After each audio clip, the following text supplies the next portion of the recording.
guest invites for WildStar. Ooh, cool. So Have you guys played WildStar yet? I've been playing quite a bit. So I guess that means you like it. It's a very well-made game. Okay. It is a very, very well-made game.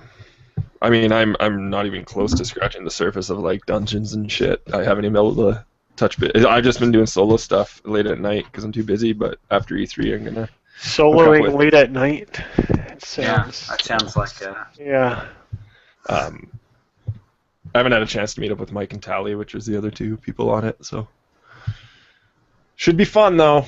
They gave me game time, and if you do that, I will play your game. Nice. Okay. You got Audacity found? What's an Audacity? Man, I found the. Here it is. I think. Yes. Okay. All right. All right. How do I do this again? I just hit record and go. You will hit record and go when I count down from 3, 2, 1. Okay. All right. Everybody ready? How do I do this? It's like doing it for the very first time every single. Every single time. I never learned my lesson. All right. Let's start this recording in 3, 2, 1. Hello, and welcome back to another Co-Opticast. This is Co-Opticast episode number 126. It is a very special E3 2014 episode. You can see we got a little different crew here tonight. Locke's here, as always, and we got Justin, we've got Taylor. Thanks for joining us, guys. We're going to be talking all about E3, which takes place next week in LA. And, yeah, I'm excited. You guys excited? I'm so excited! Yeah, I'm pretty pumped. Yeah. I'm very excited. First time being at E3. Yeah. Can't wait. Because they've already got all the new I'm pretty consoles. free. Yeah, since they got the new consoles out of the way, now we get to see cool stuff. Games. We get to see all the games that have been delayed to 2015, right? 2014 was delayed to 2015. What's Yeah. real? It's been a really crazy couple of days where a lot of big games have been delayed. But I don't think any of them were co-op, actually. We've got titles like, Batman and what was the 1814 from, is that what it is? 1814 from Sony Santa Monica? 1886. 1886, 1814, 1814. whatever. There was the That's prequel. the prequel that's going to come out in a year and a half. Yeah. So yeah, we got that stuff all delayed. But let's jump into what you've been playing, and then we'll talk about the show. Why don't we start with Justin, because I know he's only been playing one game, and he's been playing with me. What have you been playing? I have been playing The Incredible Adventures of Van Helsing. Van Helsing! So what makes these adventures so incredible? That's what I want to know. I have a robot spider that is my BFF, and little pet turrets that are also my BFFs. And that's what makes it so incredible. I would say Robot Spider is pretty incredible. It's Not great. since Wild Wild West have we seen a robot. Oh God! Don't bring up Robot that movie. spiders of that magnitude. Yeah, exactly. Oh wow, that's harsh. Bringing that up. So what do you think? You have never played an action RPG before. When I said it's kind of like Diablo, you're like, I have a confession. I've never played Diablo before. Get out. Yeah. So all I know about Diablo is there's one level with a lot of cows and a what's in it, and that's it. That's a good description of Diablo. Pretty much all three games. But I technically played Titan Quest so long ago, almost a decade ago, I feel like. Okay. And I don't remember it at all. So this is really my first action RPG or whatever, and it's fun. I think that it's probably, just from what other people have told me, it's probably a great action RPG for people who don't play action RPGs. Yeah. RPGs. Yeah, it's a little rough around the edges at times. I think one of the main draws of an action RPG is the loot system itself.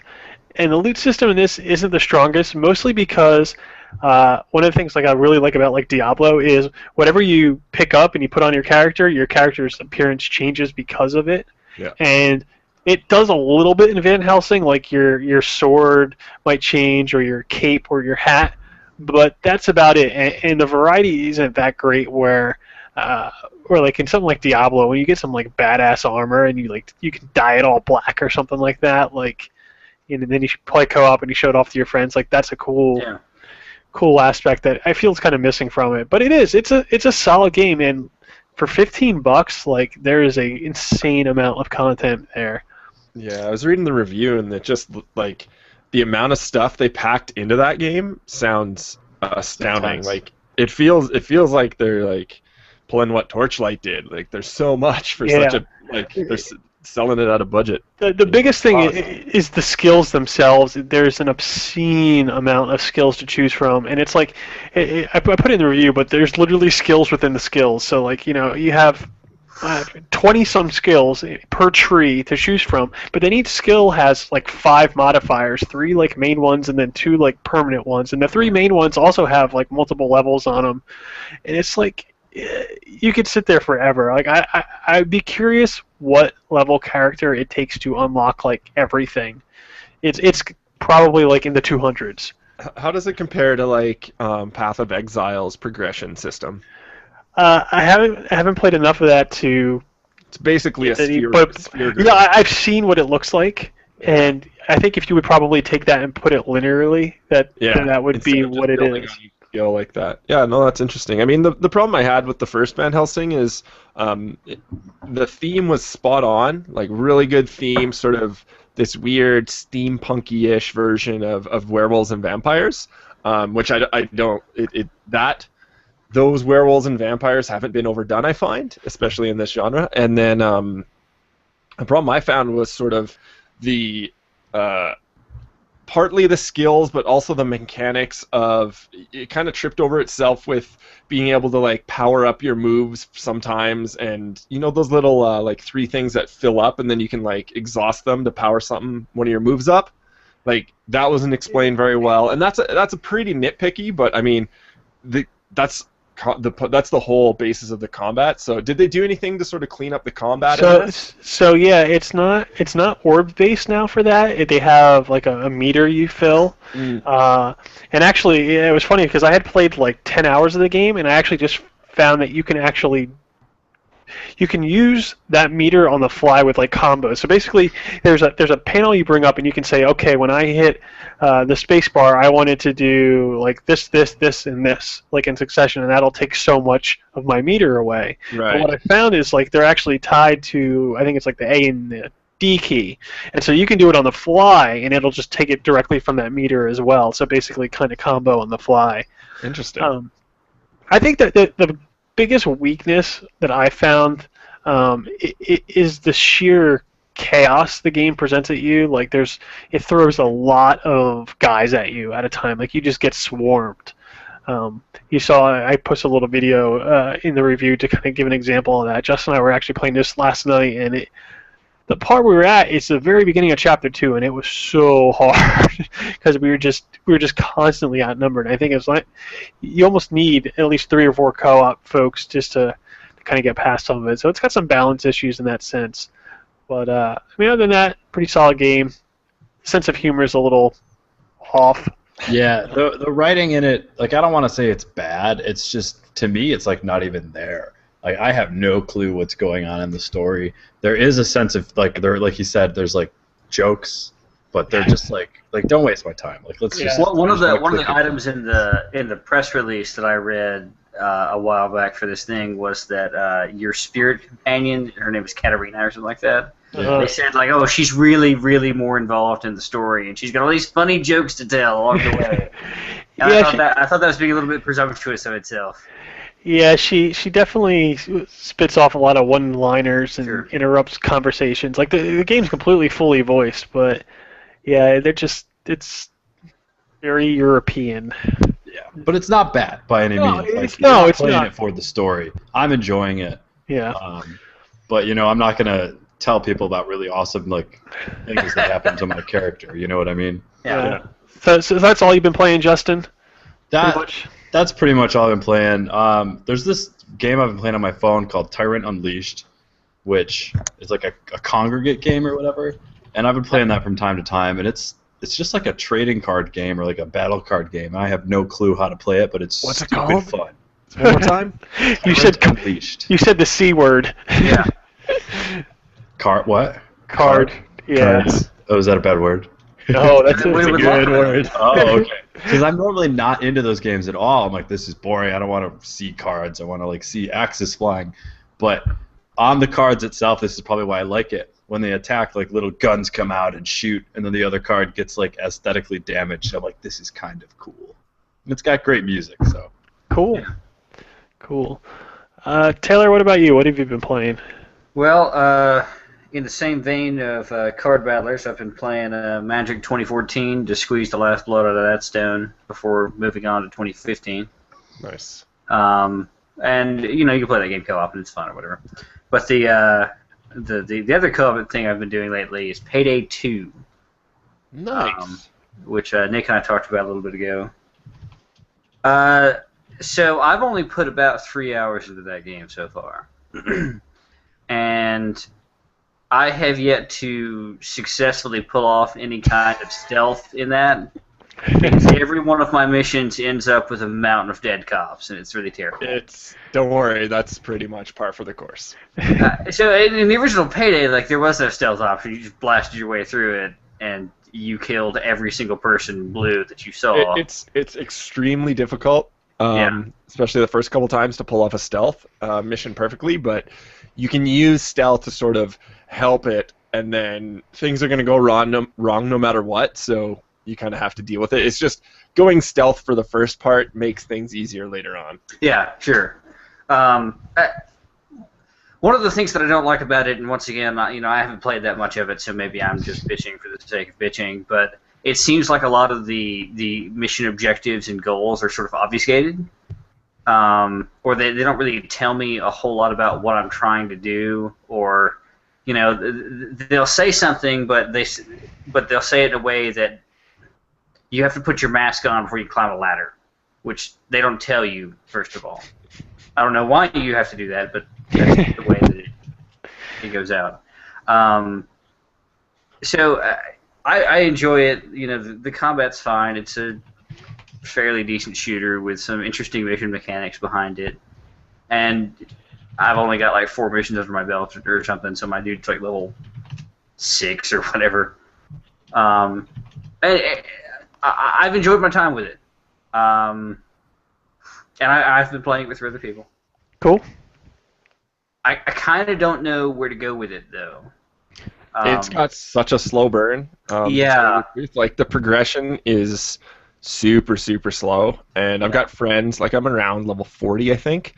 And I put some good time into it, but, like, you have to play it quite a bit to get to the high levels, like, not MMO amounts of hours, but like to get to level 100 and unlock that sort of the final tier of things, it's takes a while. Sure. But I mean, the rewards you get, it's got a really, that being said, it's got a really good long tail to it. They've obviously supplemented it with lots of DLC, and they come out with regular new heists. So I think in terms, it's like, if you like Payday, you're going to be able to play it for a long time. I approached it like I'll hop in every once in a while and play for a bit, kind of get a little bored after a couple missions, and then put it down and then get back to it later on. So, but yeah, that's sort of the way that my friends and I have been approaching it, which is that it's a very good pick up and play game. You pick it up, you do a mission, and either you fail or succeed, and then you put it down again because you're done. Mm-hmm. And maybe it is just like you were saying, like the burn on it's pretty slow. And also, it's really frustrating when those missions occasionally take in the upwards of 20 minutes or so, and something screws up, something terribly minute screws up, or like the AI wigs out or something, and you get caught or something, and you get gunned down in cold blood or whatever. There's some jank. Jank. There's a little bit of jank in that game, which is fine. I was also telling Nick earlier, I think my favorite thing about both the Payday games is the awesome American accents that the Swedish actors try to put on. That's pretty great. It's really, really good. Yeah. So I enjoy that game. My favorite thing about that game is the soundtrack. Yeah. It's really intense. The soundtrack is cool. It really mixes itself well. Yeah. If I were to try to recommend this game to someone, I would kind of have difficult time pinpointing exactly what I like about it. Heisting is fun. Heisting is fun. I agree. Like that, all the things, all the parts, like the RPG stuff is okay, the shooting's okay, like the mechanics are okay, but it's just like, no, heisting is dope. It's fun to just like do that. Trying to coordinate positions, and it's like, okay, you're gonna be the medic, and you're gonna have the briefcase full of ammo and stuff, and you need to be here when the alarm goes off, and all that stuff is really neat. It's like solving a puzzle, but you kill a bunch of cops and solving the puzzle. So yeah, it's fun. I'm probably gonna stick with it, I think. Cool. But I would also be unsurprised if I play 6 more hours and be like, oh, okay, that's pretty much what I expected from that. Yeah. So. All right. Myself, we mentioned Van Helsing already. Played a bunch of that. I started playing Tropico 5. How is it? It's pretty decent, honestly. I haven't played Tropico since the first one, and the only thing I remember about the first one that I really liked was you could pick the people and you could rename them, and then you could watch their little bloodlines go, awesome. like and stuff. And so this one still has that, but only for you, not for anybody within the island itself. But that said, it's pretty. It's a good alternative of like a SimCity because it's a little more low-key and gives you a little more micromanagement stuff. And he has some pretty clear goals to look at. So I started playing it because they were touting it as having co-op, and I was going back and forth with the PR person trying to get him to define what is co-op about it. And finally, he just kind of sent some code. So I was talking, there's actually like when you log in, there's a big public kind of chat room of games going on, and I started talking to the people there, and it works just kind of like SimCity, except everyone's working on the same thing to kind of, meet some goals or whatever. So I haven't played the co-op yet because I wanted to get a good grasp on the game itself. I finished my first, well, I shouldn't say finished. I lost my first game the other day because I tried to declare my independence and the king sent his army and just wiped out my entire island. So I wasn't prepared for that. But yeah, it's pretty fun. And then other than that, I haven't really played much. Just those 2 games. So Locke, what about you? What have you been playing? Finished up Transistor. Game is outstanding. Supergiant does what they do very well. I really liked it. I think it's a little it's unfair to compare it to Bastion just because it's kind of from the same developer and they're a small team, and obviously it's going to have some similarities, but I think it works to their advantage because they have carved out this style by using the same artist, same musician, same voice, that sort of thing. Again, writing is pretty cool in how they dole out the story. Pretty satisfied with that, and I really like the combat system. That's the biggest thing from the biggest I guess feature of it in terms like the story being spot on and the game just being beautiful. But the combat, I'll just explain a little bit. What you do is it's an action RPG, and you can go around and attack things, and you get different moves that you can assign to each of the A, B, X, Y buttons there on the controller. But you hit the trigger, and then you go into a planning mode, and you can basically run around and use your different moves, and they take up a certain amount of time. And then once you've used, say, like you do the jump and then attack, and then this like escape move or a bomb or something, and then you hit execute, and it does that in super speed. And then that's your turn, and then you kind of have to recharge a bit. And I think it's a super interesting concept. It's a really cool way of doing an action RPG, but then breaking it down into this weird turn-based strategy thing. And even further, what dictates how you succeed in combat and how you actually fight is the theme is this cyberpunk sort of thing going on, and all of your moves are like coding references. And so you'll get moves called like crash and spark and bounce and that sort of thing. And you can have them, there's 3 different slots you can put these things in. So say you put in crash into your active slot, it's just like a swinging your sword. That's the attack. if you put it in your passive slot, it makes all your other attacks do 25% more damage. And then what you can do is attach 2 other moves or power-ups to an active slot. So say you have Crash in the main slot and you add Bounce to Crash, basically makes like multiple projectiles pop out when you attack. So you can kind of stack these actions in any order you want. It's a blank slate, so you can get really cool combinations, and I'm sure every person that plays is going to play different. Like, I really liked kind of like using the stealth thing, and when I hit the stealth thing to go invisible, a bomb would go off and then I'd escape and kind of do this runaround game, whereas some people might just like go just full attack on their big swing of their sword and that sort of thing. So yeah, play that game. Everyone's got to play that game. Sure. WildStar, I've been putting some time into. That is a game that was made by ex-World of Warcraft people, and it shows, and that's not a bad thing. It's World of Warcraft in space, but for the current day. Like, it doesn't have any of the weird growing pains of that we saw WoW go through. So it is definitely a current gen MMO, if you will. And sci-fi theme is cool. The art style is pretty interesting. It's a little cartoony for me, but I know it in doing so, it's going to have... You're offended by the cartoonish of it? No, it's just not my thing. Like, I know, like, World of Warcraft had a cartoony style, but that allowed them to have a game that lasted a decade, whereas something that is maybe, a little browner and darker might not last as long. So they're kind of setting themselves up there, but doing some interesting things. I'm not very deep into it. Like, I haven't done a dungeon or anything like any high-level stuff. I'm just kind of progressing through, and it's got very good combat. It's got the most active combat I've seen since Guild Wars 2, I guess, in that the enemies will still attack you, and you attack them, and you hit your different skills and stuff.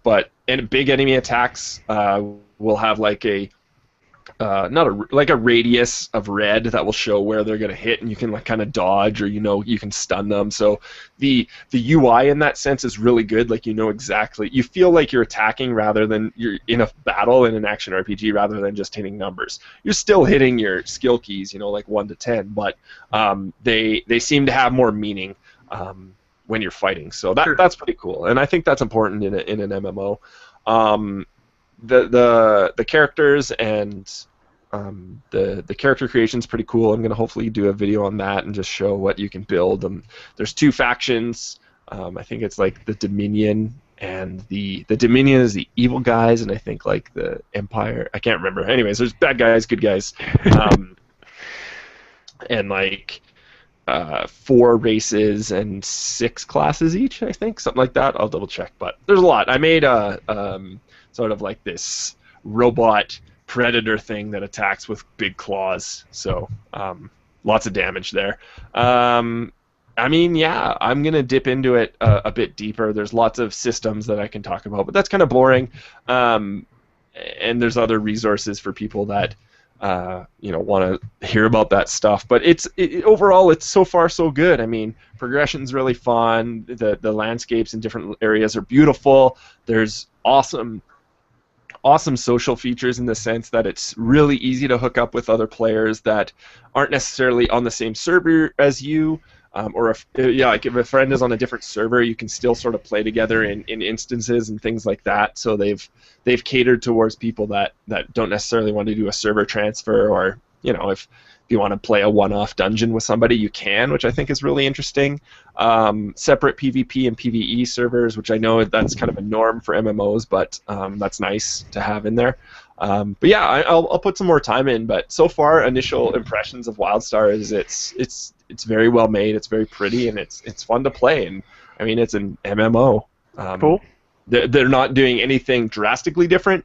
That being said, I haven't seen, like, I'm just at the tip of the iceberg right now, I feel. So that's you ending that statement by saying it's an MMO is kind of what I was afraid of, to be honest, the whole time. It's not. It's gonna make money from people that are sick of WoW, Sure. And that don't play Guild Wars 2, and yeah, it's gonna make money. I mean, I don't think. I haven't seen anything yet in the early stages that has just like blown my mind. I mean, the combat is really neat. The theme is different than anything out there right now. So we'll see if it has legs. I want to ask you guys, in that same vein, do you think that there's going to be an MMO announced at E3? A high-profile one, I mean. I don't think so. Are you thinking World of Warcraft? Or No, or not World of Warcraft? Well, like basically Blizzard's next. No, they do that at no, BlizzCon. I wasn't thinking about that. It was more just like, WildStar, I think, is probably the last one that I've heard about that was in development for a while that is coming to fruition. And, I think that most of the other ones right now have been either scrapped or in some kind of weird development hell. I wouldn't be surprised to see something announced for the consoles. Yeah, sure. But I don't know if it'll be high profile. Yeah.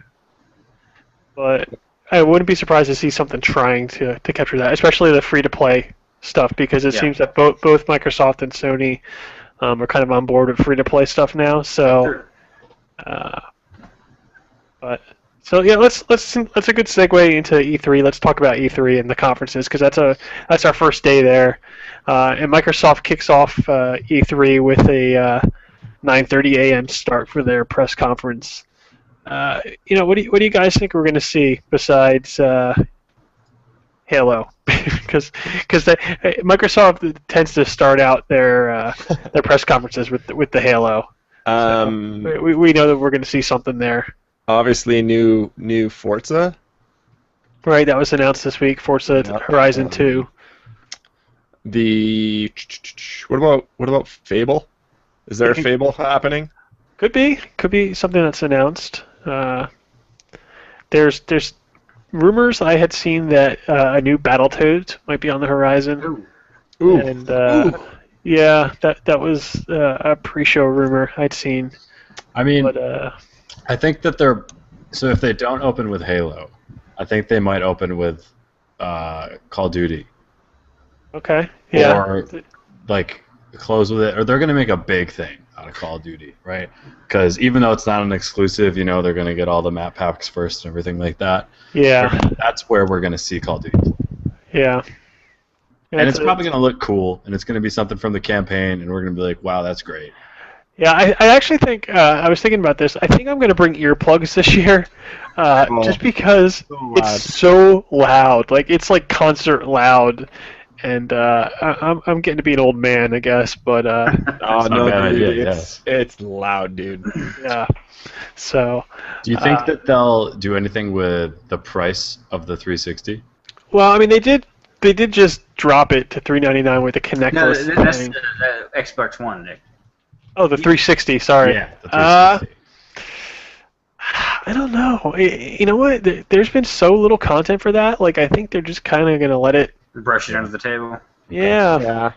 I would not be surprised if they had the... I think this was like 2 years ago, or maybe it was last year. They had at Microsoft stores, you could buy a 360 for $100. Right, the subscription But you thing. had to have 2 years of Xbox Live, which actually made it cost more than the console would if you just bought it whole cloth. I wouldn't be surprised if they, I don't know, maybe hacked it down to $150 and said you got to buy a year of Xbox Live or something like that, just to get the remaining 360s off shelves. Or if they have. Actually, I wouldn't be surprised if they did that with Xbox One. They Really? yeah, I wouldn't be surprised to see something like that to try and move some copies. I don't think it'll be as cheap as $100, but there might be something. I think we're going to see some. I already know there's big changes coming to Live. Like, I think we're going to see some other stuff added that they're going to try and sell you with it, as to why you want to be a Gold member. Well, they've removed the gate to things like Netflix, right? Yeah. I mean, that was just retardedly that was way too long. Yeah, but I mean, like your toaster has Netflix anymore. Yeah, so. pretty much. I'm just wondering because, like, as far as I can tell, they're kind of on par. Like, PS4 is giving away games now. Microsoft is giving away games, but like paying that for that service, what is Microsoft going to do now that you don't get access to Netflix? Yeah. Yeah, exactly. That's kind of what I was getting at. They're gonna put something there that you're gonna want to be gold for. Yeah. In Sam's article today, he wrote about Gold having a bunch of sales that non-members get. Right. Yeah. I mean, Do you think that's been that there for a while. Yeah. Do you think they might go full on Steam and just be like, hey, if you're a Gold member, then this month we've got 30 different games on sale? Well, I don't know. I mean, they did a pretty good job around like Christmas time of doing like there's lots Steam of level cheap stuff. sales. Sure. So I think they've kind of got that. I have a feeling we might see a lot of indie focused stuff because Sony last year they really kind of beat that home and stuff, and Microsoft got caught with their pants down. So to speak. I thought the indie stuff at Sony last year was really cool. That made me super excited for the PS4. So I kind of hope that they. Well, Microsoft kind of got their act together this year, and they've got some pretty solid programs in place for indie devs. So I think we're probably going to see some stuff from that. I know you touched on this a little bit. Do you think they'll do like a 360 Slim? Another one though, like a third, right? Because they did do the one last year with the one. They redesigned it a little. A micro console. Maybe. So there was the rumor, I remember, before the Xbox One was announced that there was going to be like a 360 device that essentially piggybacked off the Xbox One. Yeah, I heard about that too. But that never came to fruition, so I don't know. We'll see. Let's move on, though, and go to EA. EA's the next press conference in the day, right at noon. And besides sports, what are we going to see? We have to speculate which famous soccer player they're going to get on stage that has no idea why he's there. Well, frankly, they're not going to get any famous ones because they're all going to be at the World Cup. Yeah, that's also the World Cup starts pretty soon. In fact, I think it might even be like towards the end of E3. So, yeah, there's not going to be any famous soccer players there this year. They'll bring in their MMA guy for their UFC game. Well, he was a great addition to the roster last year. Yeah. So we've already seen a new Battlefield leaked. It looks a bit different than anything we've seen from them before. I think it's Hardline is the name. Hardline. It's a cops and robbers kind of a thing going on. I'm actually down for that. Yeah, no, it could be cool, especially with all the destructible environment stuff and all that good stuff. I forget who they said is developing it because it's not DICE. It's somebody else that was working on it. Escapes me right now. But yeah, so that should be pretty good. And then the other similar game, the one that I know a lot of folks are really itching to see is Battlefront 3, which they teased last year. And that'll be Battlefield-esque, but Star Wars, especially with the Star Wars hype, is so freaking strong for these new movies, and like it is retarded. I don't know if you guys have followed any of it, but like there's leaks like every day, and it's check out this set on Tatooine, man. Yeah, it's insane. So Battlefront is so fun. Yeah. So do we have any idea who's making Battlefront? It's not DICE. No, it's hold on. Visceral is doing Battlefield Hardline, by the way. That's it. Yeah.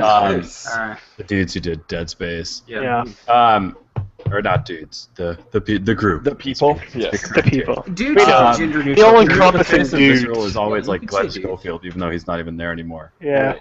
So I associate it with like, oh, that dude. But I'm worried about Battlefront because everyone is so jazzed for this title. Oh my god, Battlefront's great, can't wait for it to come out. And I feel like it's going to come out and it's going to be garbage. It's just going to be so bad. Do you think it's going to be garbage in terms of quality, or do you think it's going to be? It is DICE that's developing it. So Okay. Yeah, it is DICE. So do you think it's going to be garbage in quality, or do you think it's going to be garbage in the same way that the latest Battlefield game was garbage and that it broke? I don't know. Probably both. Worst case scenario, right? It's going to be just like boring and stupid, and it's not going to work. Oh man, come on, dude! Don't be like that. Stop it. See, I really liked the new Battlefield. I think Battlefield 4 was great. Like it had server issues and stuff, but the gameplay-wise and the things they did with the maps in it were a lot of fun. So just apply that to some crazy Star Wars places. Give me freaking speeder bike chases in a game. Oh my god. Let's see. Is there any Stop way the podcast. I can't. Is there any way that they can make the Battle of Hoth Yes, more make that interesting? happen. Yeah. Yes. Yeah, exactly. So much potential. Yeah. Dragon Age is whatever. Fucking dragons and wizards and shit. Dragon Age. I'm in like Flynn, and I didn't even need to know anything about it. And I'm so stoked. They're so well produced. Those games are insane. They're so well produced, but I mean, yeah, there's nothing really to say about that. I'm a little worried about how much they're going to change it, because this is an unpopular opinion, but I really love Dragon Age 2. Is that because of the combat changes? No, I really love Dragon Age 1 a lot, but I right. love 2 just mostly like the story and everything like that. And everyone complained that like you didn't go to new areas and stuff like that, but then when I played the story, it's because like you're living in that place pretty much. Yeah. But they said that they're gonna like in interviews, they're like, we know the mistakes we made, and we're gonna do the exact opposite of that. And I'm like, well, don't go too far, guys. Just pull it back a little bit. Yeah. But mostly it's the story that's so great about the Dragon Age games. And yeah, obviously, long shot Mass Effect. I think I'm pretty sure there'll be a Mass Effect tease. Yes, we've got to see something. There'll be something. I'm curious. I think we're going to see something completely new. I don't know what. From EA? Yeah. Didn't they say that they were going to show like 6 new games? I was going to say, they said 5 or 6. But, we'll probably get, like I think we mentioned earlier before the podcast, Mirror's Edge 2. But you meant new IPs. Yeah, I just meant new. Yeah, new IP wise, I think we're going to see like one, maybe. But yeah, so after that, EA stuff. There's an Ubisoft press conference, which we'll watch from the hotel room or something. We've done that last year, which is perfectly fine. What do we think from Ubisoft? We're going to get this standard Tom Clancy suite of titles. Yeah. We got more Division info. Yeah. Assassin's Creed. Yeah. 4, not Liberace, but Unity. Unity. Yeah. Thank you. I forgot it already. Assassin's Creed Crytek. Liberace. Yeah. And did they say if Far Cry 4 was going to be there or not? Far Cry 4 is going to be there, but we do not know in terms if it's going to be if it's going to be co-op playable, or if it's going to have co-op or anything like that. So hopefully we'll get all that from Ubi's conference, and then it's on to Sony, and so Sony's it's gonna be interesting because I feel like we know, like just like Microsoft, we know almost everything that they've got. And what they're coming out with. Yeah, we're going to see a new Uncharted, almost guaranteed. Right? That's gonna be the big thing. We're going to see a bunch of games that are delayed to 2015, like not the 1814 game I said, but 1886. What's the over/under on Last Guardian? That's my guess is that's the trump card at the end of the thing. That's the one more thing. Yeah. I'm gonna go no. I'm gonna go. No, the Last Guardian. I don't think it's gonna make an appearance either. But. Okay. Friendly bets, but I'm gonna go no. I think they're gonna overdo the indie thing almost. Like I think they're gonna focus a little bit too much on it, which to me is fine, but I think to a good part of their audience might be a little confusing because it did get received so well last year. What do you guys think they're going to do with Vita stuff? Do you think they'll do anything big at all? Yeah, I think that's going to be, again, indie focused, and they'll keep pushing it. It works really well as an extension of the PS4 and the whole ecosystem. I do know one thing that will be disappointing, and that's no Jack Tretton. That's what I was thinking, man. So good. He's not going to be there for the first time in what, like 20 years? I don't even know. So yeah, that'll be odd, but hopefully who's ever going to be up there. What's Santa Monica working on? Well, that's the Order game. That's the 1886 game. Is that what that is? Yeah, it's Sony Santa Monica. A cover-based shooter. There's also a bunch of stuff going on about like the new God of War. Okay. But I haven't seen it. I was really hoping they weren't going to make another one of No, those. don't make it. They have to, but I'm with you on that one. I didn't even touch the last one. It just did Yeah, not me neither. interest me at all. Because there's, yeah. But I feel like that'll get brought up. I'd like I to don't see what think that Medium this is gonna Molecule be is doing. at the conference, but I think like around the time of E3, we're going to get a Last of Us PS4 release date. Okay, yeah. Because they tweeted, Yeah. they're Yeah, like, yeah. hey, we have a release date, but you Yeah. can't know Yeah. it yet. And so I feel like in a week, they're going to be like, oh, it's coming out tomorrow or next month. Yeah. Yeah, I want to see something from Medium Molecule. See what they got. Aren't they working on that Move game? Or did that already Yeah, come they had that tech demo. Yeah. Yeah. With all the puppets for dancing. Yeah. Yeah, it's a little weird. Yeah. Yeah, I forgot about that. So, but yeah, so that wraps up our Monday. That's the conferences. Did I hear something about a new Killzone game too? Possibly. That's possible. There's the DLC that's coming out like right during E3, the co-op DLC we've been waiting forever for. Yeah. Decide to release it then. I don't know. Okay. So ironically, Sony's our last thing Monday, and it's also our first thing on Tuesday. At least Sony Online Entertainment is. And we get to check out H1Z1, which is a I forgot the name of the game already. Daisy. Easy, thank you, man. I'm DayZ. gone. DayZ esque title, and then the other one, Locke. I want to hear about Landmark. Tell me what's cool about it, because that's the It's other like- title we're checking It's out. like this weird pioneering game. Okay. And so like think Minecraft, but not shitty.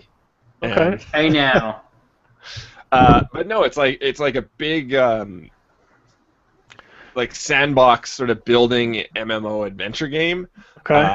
And you can kind of like it's got like I have a feeling it's got like this Is it like project. Rust? A little bit, but Okay. like the theme of Project Spark and a little more fantasy sort of Yeah. olden days.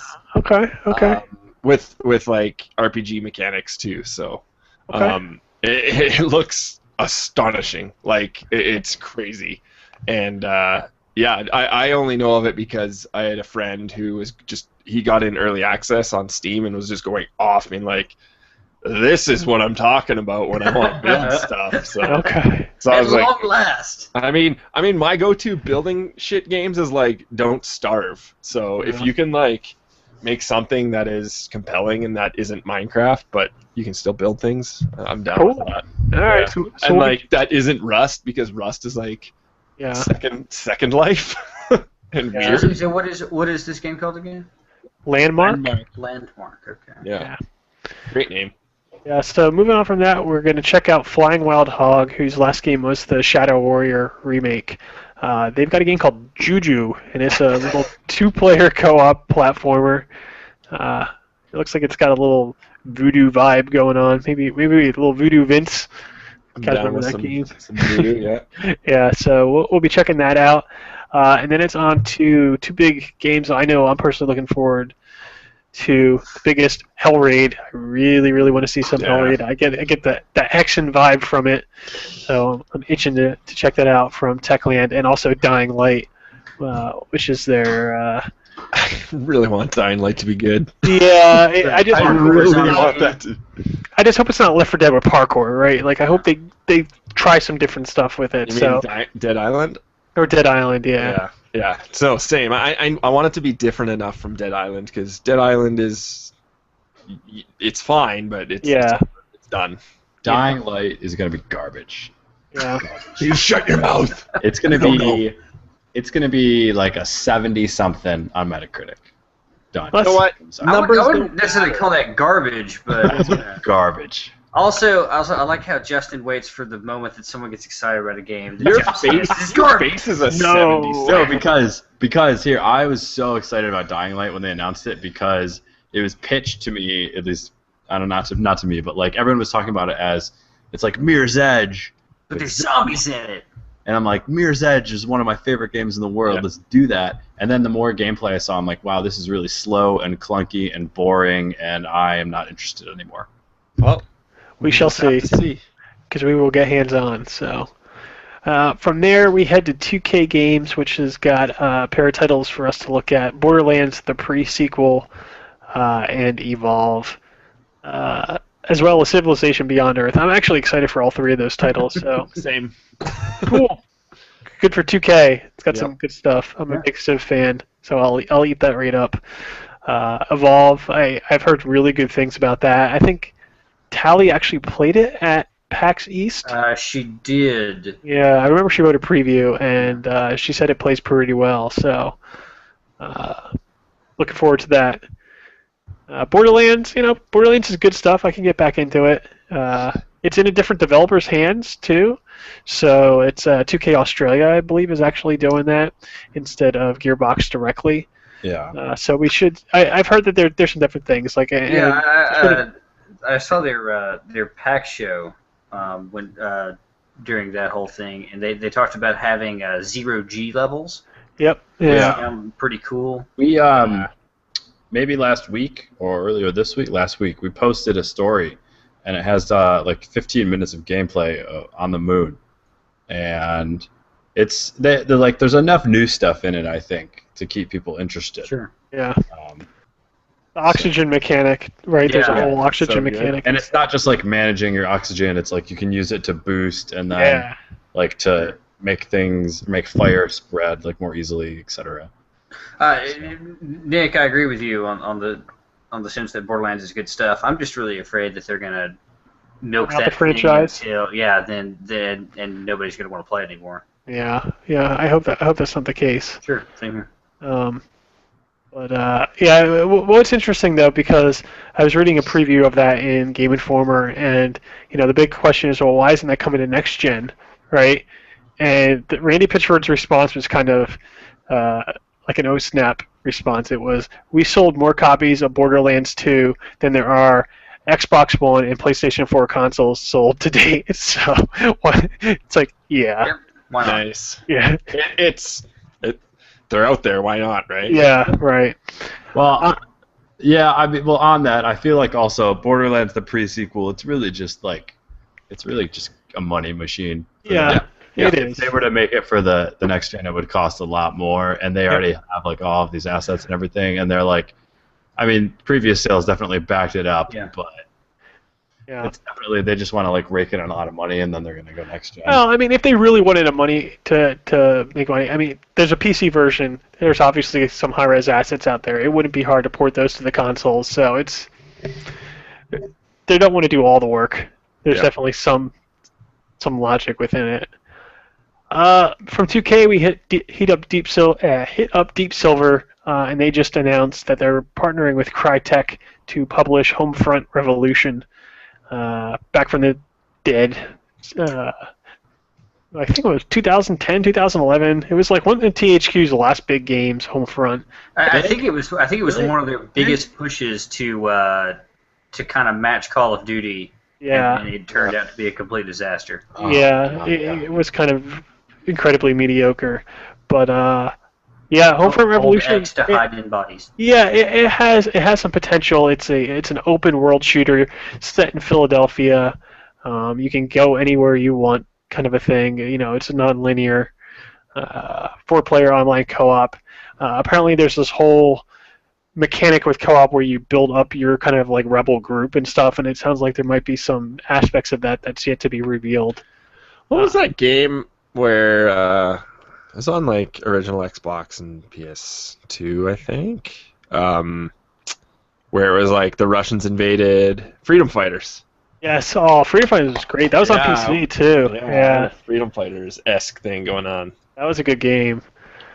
So that's all we know for sure. Deep Silver has. They have one more unannounced game, potentially co-op.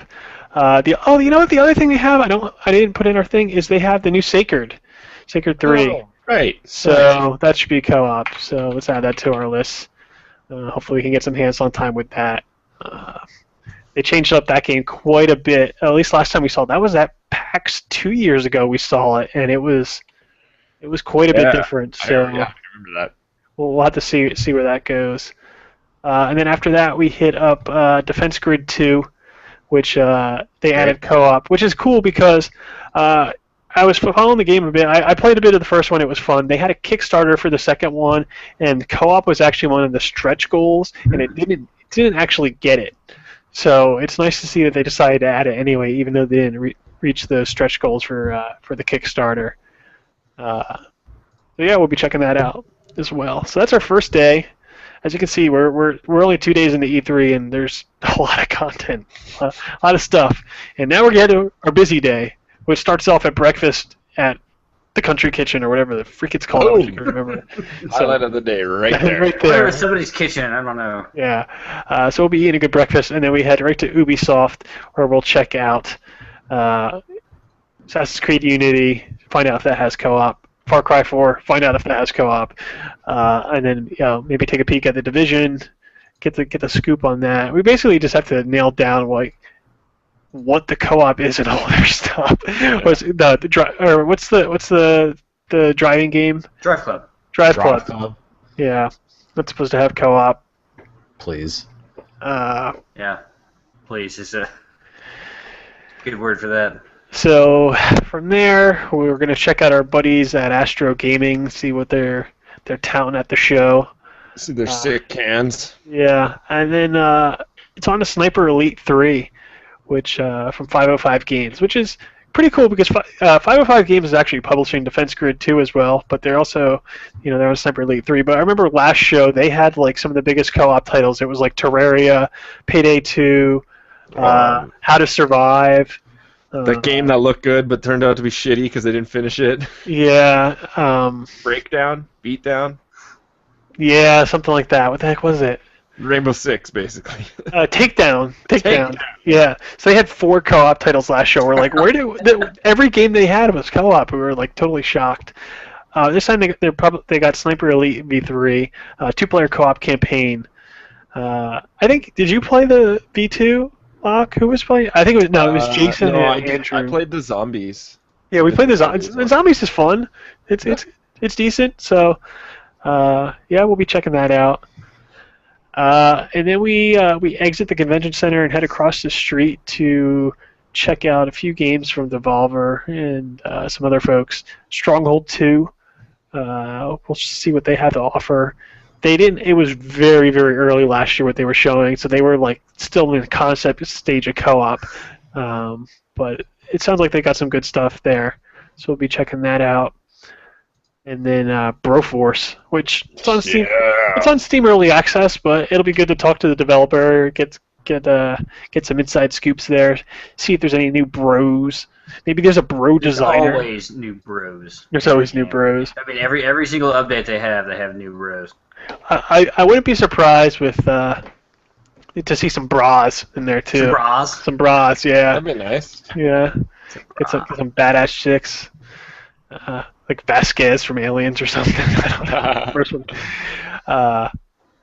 So we'll go from there to Disney Interactive, which has Fantasia. Toys. Music Evolved. And the Disney Infinity Marvel, which was announced. So I'll be interested to see what the Disney Infinity stuff does, if they cleaned up their game at all, because the first game really left a lot to be desired. So hopefully they've learned some lessons there. Probably not, because it's making money like crazy. What are the chances that I mean, obviously not at E3, but we'll see a Disney Infinity Star Wars? Oh, absolutely. It'll be next year. It'll be next year with the movie. Yeah, you're probably right. So from there we hit up EA's booth, and we kind of talked about it already from their press conference, but hopefully we'll get some hands-on time with some stuff. Check out some sports. I know personally I want to see the new NHL game. They released a screenshot for it, and it looks sick. They're obviously going to do another soccer game, right? Yeah. Oh, yeah. I wouldn't mind. Hey, I do got to give props to EA, because they released the FIFA World Cup game for 360 and PS3. What they actually did for the next-gen consoles is it was a free update. You got the World Cup mode and stuff. So I logged in the other day to play, and I was like, "Holy crap! It's a World Cup game now!" Yeah, awesome. That's sweet. So that was kind of cool. Wait, they did that for the base game of FIFA? Yeah. Oh, Yeah. cool. Yeah, so it was just a patched into the game basically. You got the rosters, you got really cool. the presentation, some new announcer stuff, and yeah, so that's pretty cool. Yeah, so we'll be hitting up EA, see what they have to offer, and definitely poking around their booth. And then it's on to Indiecade, and there's I think there's 10 or 15 indie games there. Last year we saw Lovers in Dangerous Space Time, which was one of my personal favorites. I do know, though, Asteroid Base, the developers of that game, they are going to be at E3. They said they're not going to be in Indiecade, and they can't talk about where they are going to be, so that means they're going to be with either Sony or Microsoft, which is good for them, because that's definitely a good couch co-op game, and it's geared towards consoles in that sense. And we'll have to hopefully discover some new co-op stuff there. So that's exciting. Indiecade is always a good surprise. It's a nice surprise. Yeah, and at least if it's where it was last year, it's kind of offset a little bit from the hustle and bustle of the main show floor. So we will be checking those things out. So yeah, that's our Wednesday, and then we hit Thursday. Did you skip Devolver? Did I miss it? No, I did not. Broforce was Devolver, basically, that's right, and then maybe there'll be a surprise or two from them. Probably not. They're pretty straightforward, but we'll see what else they got. Thursday, Locke's going to check out Blood Bowl. Even though I was so disappointed last year when they went to talk to, is it Focus Interactive? Yeah. Focus Home, and I was like, oh, what's up with Blood Bowl? They're like, nothing. Here's a T-shirt. Hell? You just dry your tears. It was terrible because it was like Thursday afternoon, the show's closing down, and I'm just like, I just want to hear about this friggin' board game football adaptation that like 2 people give a shit about. So, no, man, Blood Bowl's so good, and there's like, I still play Blood Bowl 1 to this day, but there's so many bugs and so many ways to fix it, and if they do it right, I mean, it's gonna be fun. Like, it's gonna be Mutant League football, even though that didn't happen. So, which is nice.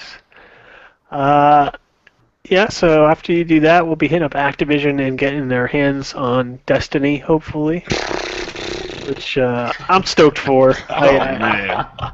I'm stoked for it. If you want me to buy a new console, blow my mind here. Yeah, well, we'll see what happens there for sure, and then possibly Call of Duty. See if there's a co-op mode in that. Maybe eventually we'll finally get a co-op campaign back. Please. Would be nice. And Skylanders Trap Force.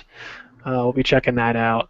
So some good stuff. Do you play Skylanders? Do you have Skylanders? I do. I have played it. I play it with my kid every once in a while, and it's fun. It's the newest one was actually the best one I feel in the series. The Swap Force? That's fun. Yeah. It was a lot of fun, and it looked great. And I played it on 360, not even the next gen version, and even the 360 version looked really good. So I'm kind of stoked for it, I guess. See what they do. We're going to hopefully get some hands-on time with Sunset Overdrive from Insomniac.